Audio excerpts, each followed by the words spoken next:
तुम्हारा ही नकल वो लड़की करेगी।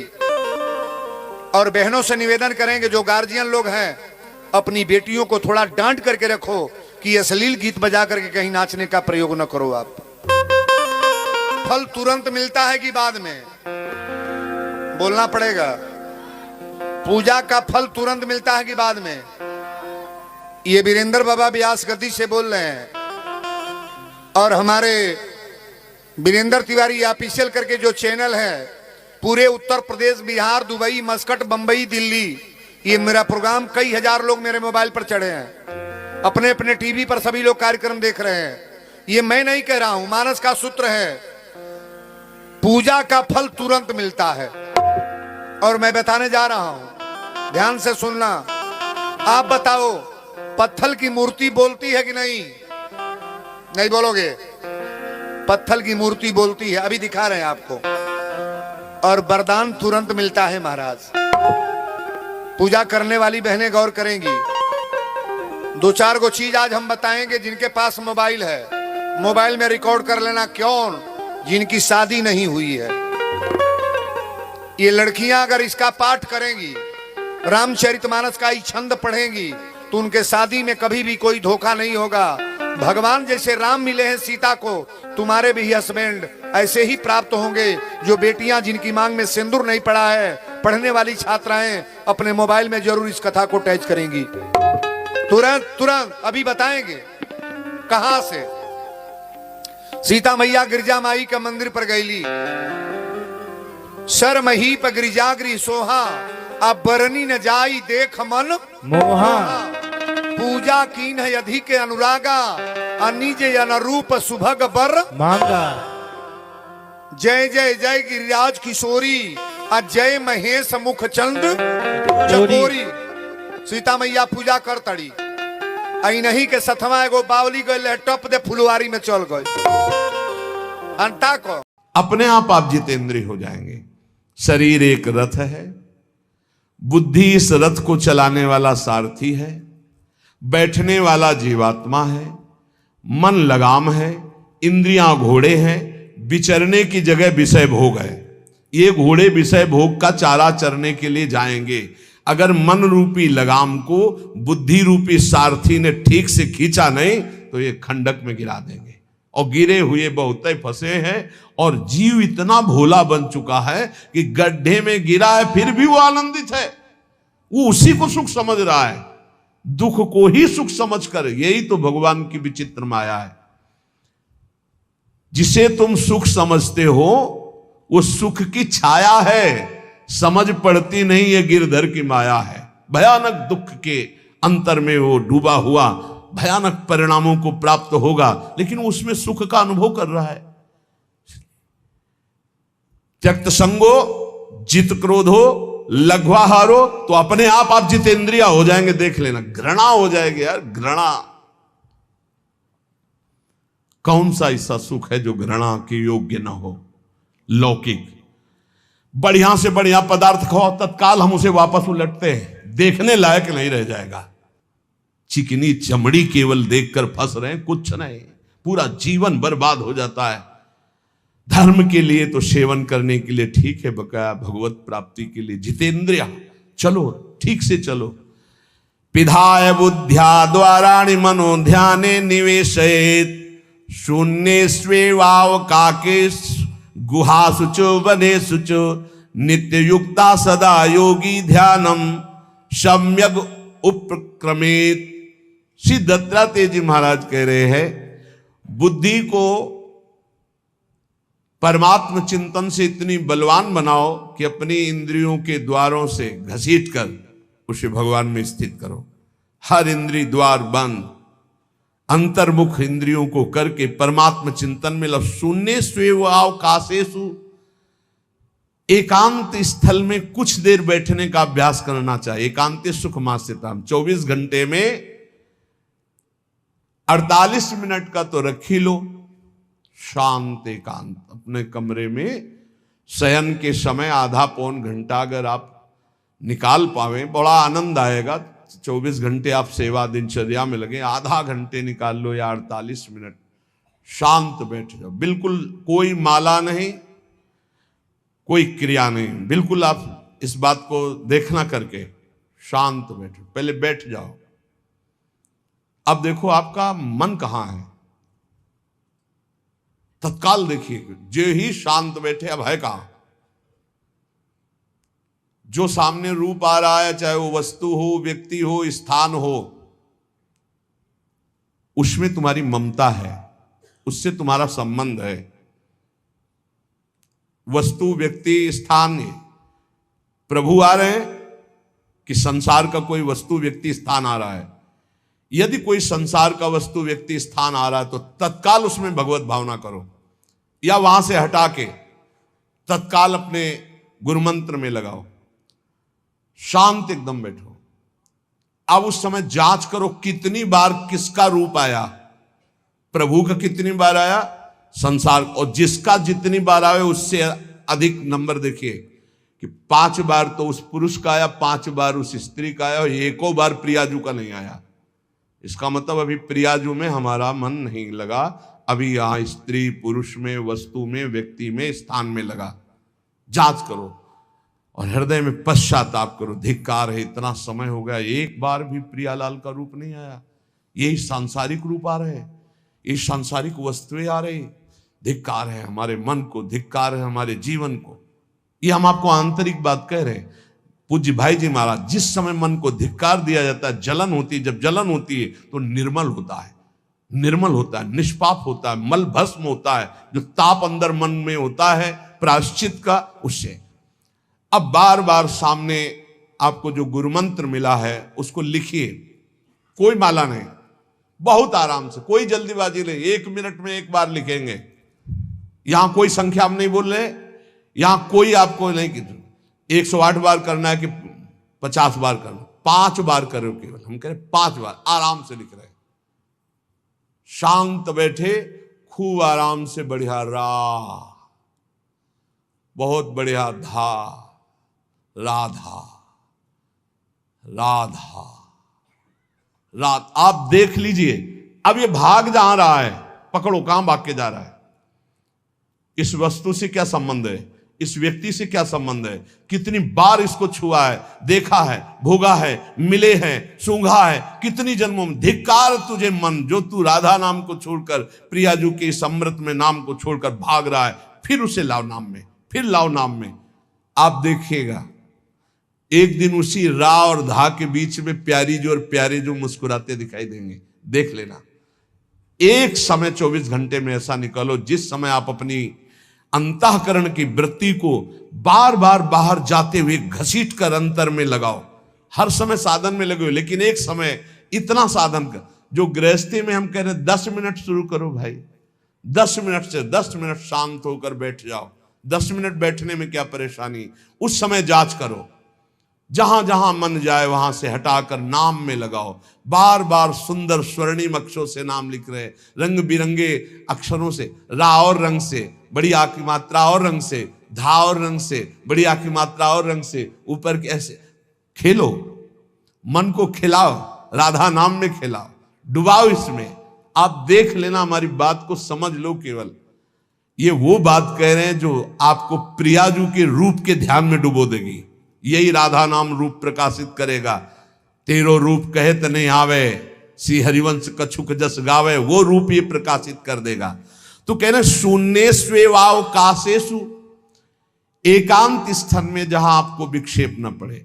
ऐसी वृत्ति के समय अगर आपको कोई शोरगुल सुनाई दे रहा हो, आपका अभ्यास दृढ़ नहीं, तो एक रुई को ऐसे कपड़े में करके, महीन कपड़े में 2 बना लो, ऐसे लगा लो, कान में लगा लो, आवाजें नहीं जाएगी।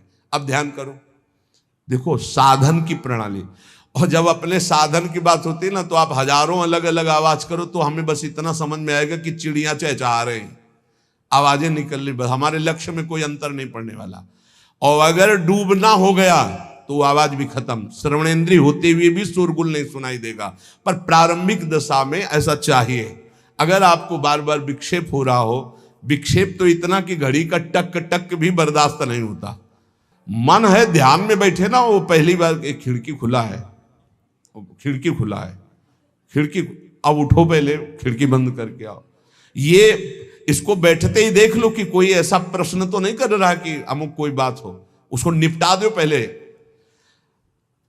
हम सबसे पहला काम करते थे, अगर राधा वल्लभ जी के दर्शन करने जाने हो, हमें इत्र खरीदना, तो सबसे पहला काम हम इत्र खरीदेंगे। क्यों? ये दर्शन नहीं करने देंगे, इत्र खरीदना है। बार बार कहेगा इत्र हमें दर्शन में नहीं डूबने देगा, तो पहले हम वो काम सब कर लेते थे जो राधा वल्लभ जी के दर्शन के बाद कर रहे हैं। अब दर्शन में तो केवल दर्शन। ऐसे ही जब हम ये जो 20 मिनट 30 मिनट 40 मिनट समय की बात करें, इसमें जब आपको समय देना हो तो कृपया मन के लिए कोई काम मत छोड़ना, वो बिल्कुल फुर्सत वाला। इसलिए हम कह रहे हैं सोने जाने के समय कि अब हम शयन करने जा रहे हैं, उस समय आप समय दीजिए। और अगर ये पहले ही बार में कह दे कि अमुक अमुक अमुक, तो तुरंत सुधार दीजिए, नहीं पूरे ध्यान में वही चलाएगा। वो बहुत बहुत ही विघ्नकारी रहता है जब तक निर्मल नहीं हो जाता। और जिस समय नाम पकड़ने लगता है, ऐसा आनंद आता है कि केवल रोने का मन करता है। आप इसको करिएगा जरूर, एकांत स्थल पे करिएगा। और जब ये करने विघ्न करे तो कान में श्रवण होता रहता है, शोरगुल। तो ये हमने किया है प्रारंभ में, रुई में ऐसे, और एक महीन कपड़ा का बना के ऊपर कपड़ा से ऐसे और ऐसे खूब ठास के भर ले, अब आवाज ले जाएगी, अब अंदर राधा राधा राधा आनंद आएगा। ये प्रारंभिक है, ये आगे चल के इनकी जरूरत नहीं पड़ती अंतर्मुख होने पर। तो एकांत स्थल में जब इस तरह से साधना की जाती है तो उपासक का चित्त भगवदाकार होने लगता है। कह रहे हैं वही सच्चा सन्यासी है। वाग्दंड कर्मदंडश्च मनोदंडश्च ते त्रयः यस्यैते नियता दंडा सत्यदंडी महायति। श्री दत्तात्रेय जी महाराज कह रहे हैं वाग्दंड, जिसने वाणी को वाग्दंड मौन में स्थित कर दिया। वाग्दंड यही प्रपंच की वार्ता नहीं बोलनी, भगवद वार्ता केवल बोलनी। वाणी को दंडित करो, ये बहुत चटर चटर प्रपंच की बातें करती, नाम जपने में इसको थकान लगती है, प्रपंच की बातें करने में नहीं। इसलिए इसको मौन के द्वारा वाणी को शासन में रखो, या तो भगवत चर्चा या मौन। दूसरा कर्मदंड, जो सन्यासी होता है वो निष्कर्म अवस्था की तरफ बढ़ता है। प्रापंचिक कर्मों को करते हुए भगवान नाम स्मरण करके यदि कर्म समर्पण कर दिया जाए तो वही गति प्राप्त होती है। ये तो सर्वाणि कर्माणि मयि सन्न्यस्य मत्पराः प्रापंचिक कर्म है, व्यापार नौकरी आदि नाना प्रकार के। लेकिन इन कर्मों को भगवत स्मरण करते हुए किया जाए, भगवत समर्पित कर दिया तो वही गति प्राप्त होती है जो निष्कर्म अवस्था को प्राप्त सन्यासी की होती है। 3 दंड होते हैं, वाग्दंड, और एक होता कर्मदंड, शरीर को निश्चेष्ट रखना, निष्क्रिय रखना, और मनोदंड, मन को निसंकल्पित रखना, कोई संकल्प न बनना। इसे संन्यास भाव को प्राप्त महापुरुष की अवधूत स्थिति तक पहुंचने का यह रास्ता है। वाग्दंड, कर्मदंड, मनोदंड, वाणी को मौन के द्वारा, शरीर को निश्चेष्टता के द्वारा निष्कर्म स्थिति के लिए, और मन को निसंकल्पता के द्वारा, कोई संकल्प न बनावे, ऐसा का ऐसा, ऐसा नहीं, जैसा प्रभु जब चाहे जैसा, हमारा कोई संकल्प विकल्प नहीं। वाणी से भगवत चर्चा, शरीर से भागवतिक कर्म, नहीं तो सांसारिक विरत बहुकर्मा, निरत निरंतर सज्जन धर्मा। अब एक परम धर्म की बात का वर्णन कर रहे हैं।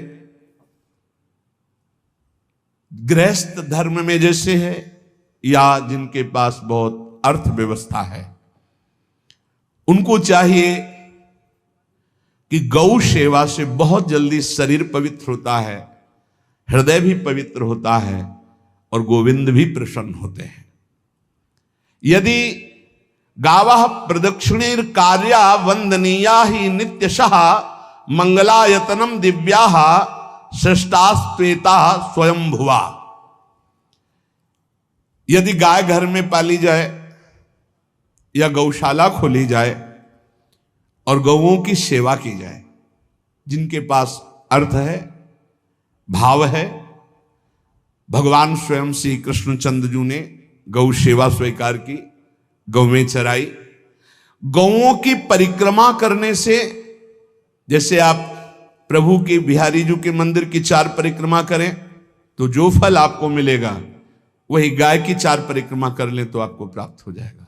गौ की प्रदक्षिणा से गावः प्रदक्षिणी कार्यावंदनीया ही नित्यशः, जो रोज गाय को प्रणाम करता है और गाय की प्रदक्षिणा करता है तो भगवत प्रदक्षिणा का उसे फल प्राप्त होता है। जहां गौएं विराजमान होती हैं वो बड़ा पवित्र दिव्य तीर्थ स्थल माना जाता है। गौएं जहां विराजमान रहती, गौशाला में भजन करे तो कई गुना बढ़ करके प्राप्त होता है।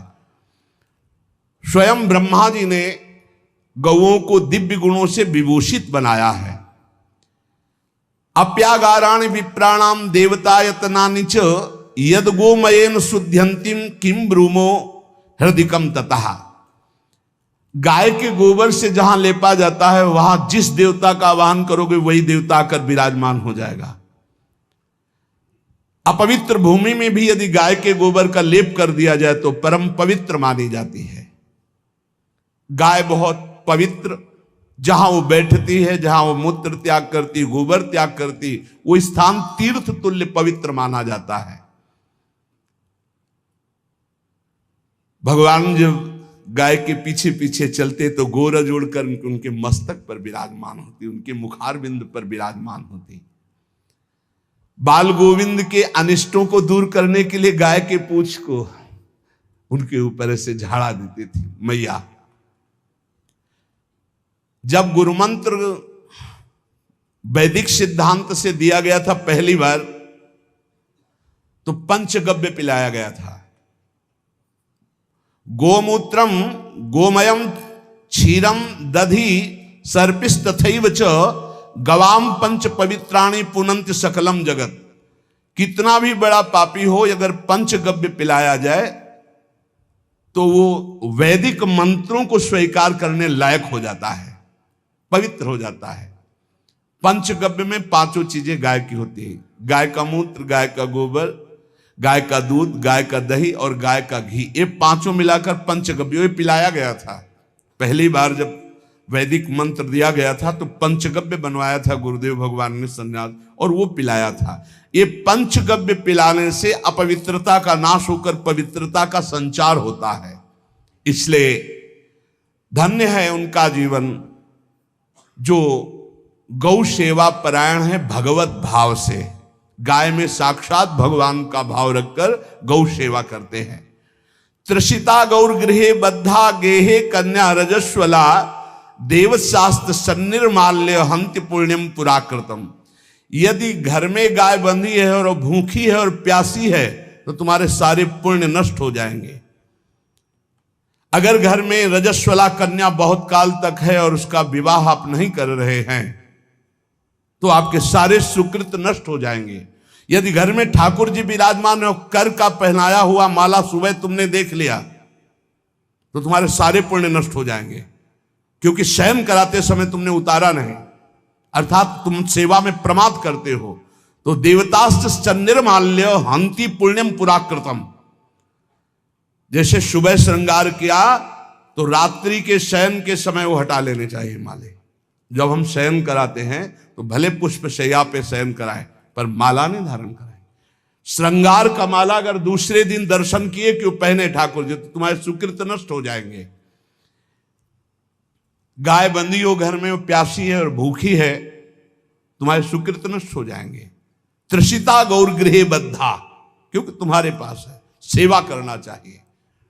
यो वै गाम प्रतिसिद्धेन तो चरंतिम च स्वतरणम नरहा तस्य पूर्वे च पितरः कंपन्ते पतनोन्मुखा।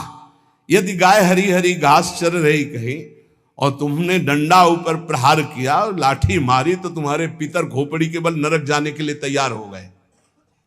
ये लिखा है चरंतिम स्वम तृणम नरः तो तस्य पूर्वे च पितरः कंपन्ते पतनोन्मुखा। इसीलिए क्या भारत से कहीं किसी की तुलना हो सकती है जहां गौ को माता की पदवी दी गई, जहां गौ को हम आराध्य देव के रूप में मानते हैं, आराधना करते हैं। गौ रक्षा, गौ सेवा, ये बहुत बड़ा इसमें छुपा हुआ है। स्वयं भगवान अवतरित होकर गौ रक्षा, जब गाय के रूप में पृथ्वी रमाती तो भगवान का अवतार हुआ है। बड़ा विचित्र समय आता चला जा रहा है कि अब आधुनिक यंत्रों की ऐसी सेवाएं हो गई बड़ी बड़ी कि अब ना बैल की जरूरत है, और ऐसे दूध की महंगाई बन गई कि अब देसी गाय 2 लीटर 3 लीटर 4 लीटर, और ऐसी ऐसी कि 20-20 25-25 लीटर दे, तो कौन देसी गाय को। तो गौओं का सेवा का भावना शास्त्र आज्ञा करता है कि जो प्रतिदिन अग्रग्रासे परोभावा कर्तव्यो भक्ति तोन्वहम अकृत्वा स्वयं आहारम कुर्वम नापनोति दुर्गतिम। जे ही तुम्हारे गृहस्थ में घरों में पहले होता था, अब तो भगवान जाने, जे ही पहली रोटी तवा में गई तो वो निकाल करके पक्की रखी जाती थी गौग्रास के लिए, पहला रसोई में। तो इसमें लिखा प्रतिदिन स्वभोजनम, पहले स्वयं भोजन न करके गाय के लिए ग्रास निकालना चाहिए। तो जिनके पास अर्थव्यवस्था जो गृहस्थ धर्म में है या जिनके पास अर्थ है, कुछ रोज 1 रुपया निकालो। हम कह रहे रोज निकालो तो महीने में 30 रुपया होते, 30 रुपया में एक गाय को हरी घास तो एक टाइम पवा ही सकते हो ना, बहुत नहीं है तो 1-1 रुपया निकाल के अगर एक गाय को चारा दोगे तो एक बार का भोजन तो हो ही सकता है। 30 रुपया में हरी घास जाकर के उसके एक बार तो पवा दोगे ना। अग्रग्रासे परोभावा कर्तव्य भक्ति तोन्वहम, भक्ति पूर्वक गाय को 1 ग्रास भोजन में 1 रोटी तो निकालना चाहिए गाय के लिए, ऐसा शास्त्र आज्ञा कहता है। जो ऐसा करता है तो अकृत्वा स्वयमाहारम कुर्वन् नाप्नोति दुर्गतिम, अपने आहार से 1 रोटी निकालकर गाय को देता है और स्वयं 3 रोटी भले पाले 1 रोटी गाय को दे दी, तो बोले उसकी दुर्गति नहीं होगी, अर्थात उसके अंदर भाव बढ़ता चला जाएगा वो भगवान की भक्ति में। और तेनाग्नयो हुता सम्यक पितरश्चापि तर्पिताः देवास्त पूजितास्तेन यो ददाति गवान्हिकम। जो प्रतिदिन गौग्रास निकालता है, अर्पित करता है, तो उसको अग्निहोत्र करने का फल मिलता है, उसके पितरों को तृप्ति मिलती है और समस्त देवताओं के पूजन का फल मिल जाता है जो गौग्रास निकालता है। यो वै ताड्यते यष्ट्याधेनुम मर्त्यो विमूढ़धि, जो मूर्ख मनुष्य, जैसे अब गाय दूध नहीं दे रही, मार डंडे डंडे मार रहे हैं, इंजेक्शन लगा रहे हैं, ऐसे वैसे कर रहे हैं, उसको ताड़ना दे रहे हैं, तो बोले जो मूढ़ बुद्धि मूर्ख मनुष्य, यो वै ताड्यते यष्ट्याधेनुम मर्त्यो विमूढ़धि, वो गाय को लाठी से मारता है, डंडे से मारता है, हाथों से मारता है, तो धर्मराजस्य नगरे सा याति करवर्जिता। धर्मराज जी पहले अपने नरक में ले जा करके उसके कहते थोड़े थोड़े तिल तिल करके पहले इसके हाथ काटो, मरना है नहीं वहां, अब आराम आराम से थोड़े थोड़े पहले हाथ वर्जिता है, इन्हीं हाथों से गाय को मारा था ना, तो ऐसे थोड़ा थोड़ा काटा जाता है उसके हाथ, कर वर्जिता हा, उसके दोनों हाथ काट करके थोड़े थोड़े। यो वै दंसान वार्यति तस्य पूर्वे कृतार्थ काहा नृत्यंत सवादिस्मास तरिष्यति भाग्यवान। जो गौ के शरीर को स्नान कराता है, गौ के शरीर को कीट आदि से मच्छर आदि से रक्षा करता है और खूब अच्छा अच्छा पदार्थ गौ, केवल दूध के लोभ से नहीं, ये हम गौ सेवा की बात कर रहे हैं, ये कि नहीं वहां 10 लीटर दूध देती तो हाथ फेरो, जब दूध नहीं देती है तो चारा भी ठीक से नहीं दे रहे, और उसके ये स्वार्थी हो, गौ सेवा का बात नहीं, वो दूध का लोभी केवल व्यापार की बात करता है। गौ सेवा का तात्पर्य है गौ सेवा, केवल खूब बछड़े को पिला दिया प्रसाद रूप से जो दूध मिला उसका अपने सेवन की, वो बात तो अलग है। अब बछड़े को तो जरा सा केवल पिन्हाने के लिए कर दिया और खूब सारा दूध लीटर में नाप करके जा रहा है, और उस समय तक तो खवाओ पियाओगे ही खूब अच्छे से, उसके बाद जब दूध देना बंद किया तो उसका आदर सत्कार खत्म, खोल के बाहर ऐसे वो प्लास्टिक खाते घूम रही, तो ये गौ सेवा नहीं मानी जाएगी, वो स्वार्थ पूर्ति मानी जाएगी। जो सदैव गौ सेवा करता है, उसके डांस मच्छर हटाता है, स्नान कराता है, पीठ में हाथ फेरता है, उसके पूर्वज जो पितर होते हैं वो नाच पड़ते हैं, उनका मंगल होना शुरू हो जाता है, कि हमारे वंश में गौ सेवक पैदा हुआ, बड़ा भाग्यवान है और वो गौ के द्वारा हमें तार देगा, ऐसा भाव। गौ सेवा हमारे सनातन धर्म में बहुत बड़ा स्थान गौ सेवा का है। पर एक बात ध्यान रखें, इन सब सेवा का फल है भगवान के चिंतन में निरंतर वृत्ति डूब जाए। हमारी एक एक वृत्ति, एक एक क्षण भगवान के चिंतन में डूब जाए। अगर नहीं तो हम आपको उत्तर दे रहे हैं। कल प्रश्न हुआ था कि क्या गौ सेवा के बिना मुक्ति मिल सकती है? क्या महाराज नृग जैसा कोई गौ सेवक हुआ है दानी? भागवत में पढ़ लेना। करोड़ करोड़ गायों को, करोड़ों गौशालाएं थी, एक दो नहीं। इसलिए कह रहे हैं करोड़ों शब्द कि आप उसको कहीं ज्यादा ना समझें। पृथ्वी के कोई भूमि के कण गिन सकता है, बारिश की बूंदे गिन सकता है, लेकिन महाराज नृग की गौएं जितनी दान की गई वो गिनी नहीं जा सकती थी, ऐसा वर्णन आता है। अरबों अर्बुद गौओं की सब स्वर्ण से अभिषिक्त करके ब्राह्मणों को दान करना। इतने बड़े गौ सेवक, इतने बड़े दान करने वाले, एक चूक हो गई, ना दान लेने वाले तपस्वी ब्राह्मण की गाय किसी अन्य ब्राह्मण को दान कर दी। और वो ब्राह्मण ने जब गाय देखी, बोले मेरी गाय चुरा ली। बोले महाराज नृग ने दी। महाराज नृग से कहा मेरी गाय है, तो उन्होंने कहा गौशाला में आ गई होगी, आपको 10,000 गौवें देते हैं, आप अपनी गाय। बोले मैं प्रतिग्रह नहीं लेता। जिसने दान लिया था उसने कहा गाय यही लेके जाऊंगा, तो उनका आप गाय छोड़ दीजिए, आपको 10,000 गाय देते। बोले नहीं लूंगा।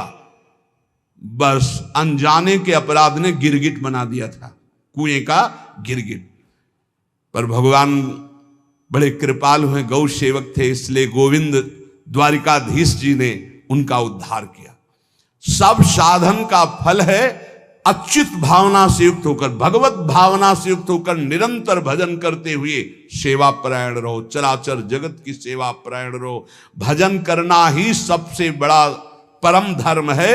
हम सब सेवाएं करें जगत की, लेकिन अंदर से राधा राधा राधा, गोविंद गोविंद गोविंद गोविंद, आनंद आ जाएगा। तन से सेवा करो, मन से भगवान के चिंतन, मामनुष्मर युद्ध से भगवान के चिंतन में रहो। सेवा और व्यापार में अंतर होता है। गौ सेवा के बहाने से धन का जो दान लेना है और उसका अपने में प्रयोग करना, मैं पितरों सहित नरक जाना है, लिख लो। गौ सेवा के बहाने से दान लेना और उसका अपने परिवार के सुख में पैसे का प्रयोग कर देना या अपनी वासनाओं की पूर्ति में लगा देना। आया गौ सेवा के लिए और आप प्रयोग कर रहे हैं गाड़ी घोड़ा नाना प्रकार के सांसारिक भोगों में, तो लिख लो पितर सहित तुम्हारे नरक जाएंगे, क्योंकि गौ सेवा के लिए आया है। गौ सेवा का धन सिर्फ गौ सेवा में ही लगना चाहिए।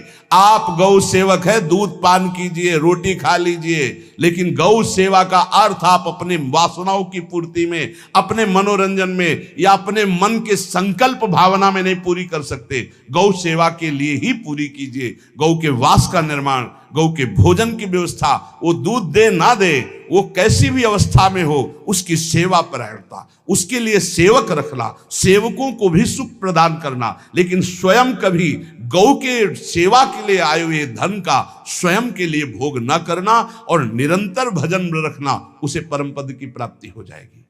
इसलिए हमारे सनातन धर्म में गौ सेवा का विशेष महत्व है और इस महत्व को सबको स्वीकार करना चाहिए। यदि आप गौ पालन स्वयं नहीं कर सकते तो 4 लोग मिलकर के, क्योंकि आज जो गायों की व्यवस्था वो बड़ी दयनीय हो रही है। दयनीय इसलिए हो रही कि दूध की अधिकता के चाह रखने वाले भैंस रखते हैं या विदेशी गाय रखते हैं। अपनी भारतीय जो देसी गाय है वो उतना अधिक नहीं देती कि 40 लीटर 30 लीटर 25 लीटर, बहुत अधिक देगी तो 5 और 8 लीटर। देसी शुद्ध गाय अपनी जो है वो 8-10 लीटर, बहुत जब व्यवस्था हो। नहीं तो अपने गांव में तो देखा है 2-2.5-3 लीटर से ज्यादा नहीं देंगे, 1.5 लीटर इधर 1.5 लीटर उधर, या बहुत हुआ तो 2 लीटर 2 लीटर। पर वो स्वर्णिम दूध होता है। जो दूध की चाह रखने वाले जन थे अब वो गायों को नहीं रखते, देसी गायों को कोई बिरला ही रखता है। अब पहले बैलों की जरूरत होती थी, गाय बछड़ा दिया तो आनंद होता था कि किसानी के काम में। अब तो ट्रैक्टर है तो बैलों की जरूरत नहीं। अधिक दूध के लिए, अरे अब तो पशुओं की जरूरत नहीं, केमिकल से दूध बन रहे हैं, टैंकर के टैंकर। तो फिर हमारी जो गायें हैं उनकी बड़ी दुर्दशा हो रही। तो हमें चाहिए कि जो गृहस्थ जन हैं, धनी मानी जन हैं, या जिनके पास शरीर व्यवस्था, बौद्धिक स्तर, सेवा परायण, अर्थव्यवस्था, वो थोड़ा 4 गाय की व्यवस्था करके उनकी सेवा करें, क्योंकि हमारे सनातन धर्म का स्वरूप है। जहां मां पदवी दी गई है, गांव को गौ माता कहा गया है। गौ में समस्त देवता विराजमान है। गौ का बहुत बड़ा महत्व वर्णन किया गया धर्म शास्त्रों में। यहां तक कि जब कोई ऋषि नाराज होता था तो आगे गाय करके जाया जाता था, तो क्षमा हो जाती थी। गाय को देखते ही वो क्षमा कर देते थे। बहुत महिमा वर्णन की गई है गौ की। इसलिए जिसको भी, अगर नहीं अर्थव्यवस्था है तो एक रोटी तो निकाल सकते हो ना।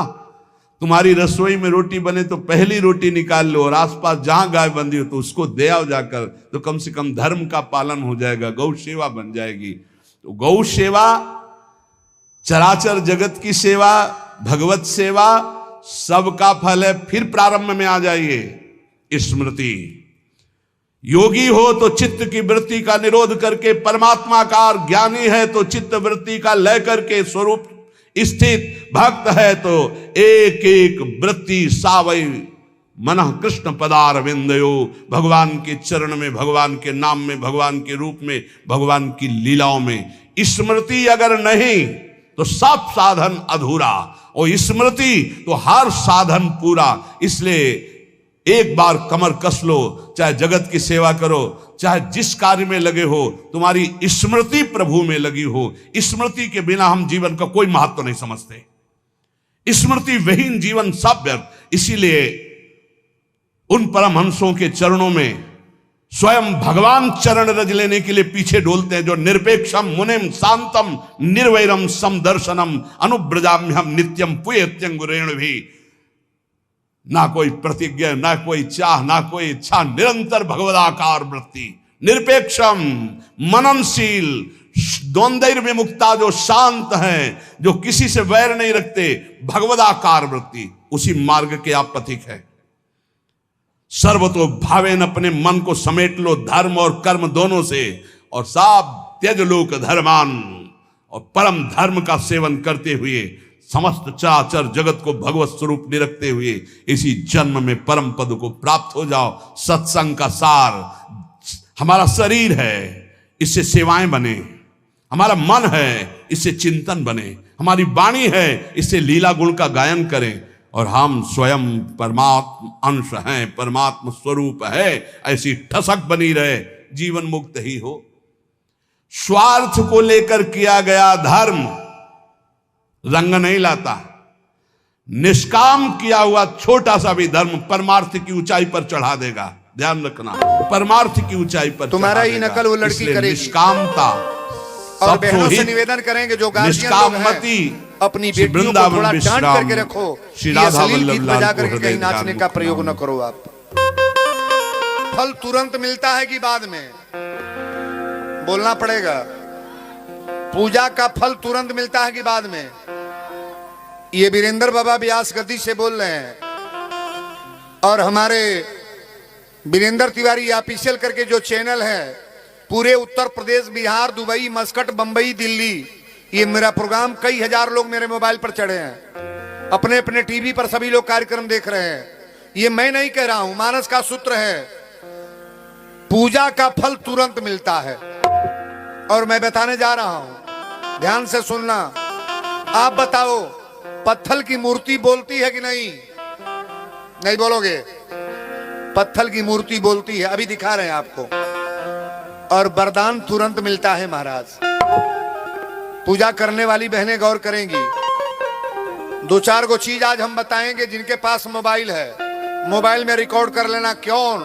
जिनकी शादी नहीं हुई है, ये लड़कियां अगर इसका पाठ करेंगी, रामचरितमानस का ही छंद पढ़ेंगी, तो उनके शादी में कभी भी कोई धोखा नहीं होगा। भगवान जैसे राम मिले हैं सीता को, तुम्हारे भी हस्बैंड ऐसे ही प्राप्त होंगे। जो बेटियां जिनकी मांग में सिंदूर नहीं पड़ा है, पढ़ने वाली छात्राएं अपने मोबाइल में जरूर इस कथा को टैच करेंगी। तुरंत तुरंत अभी बताएंगे कहां से। सीता मैया गिरजा माई का मंदिर पर गईली, सर मही पर गिरिजागरी सोहा, अब बरनी न जाई देख मन मोहा।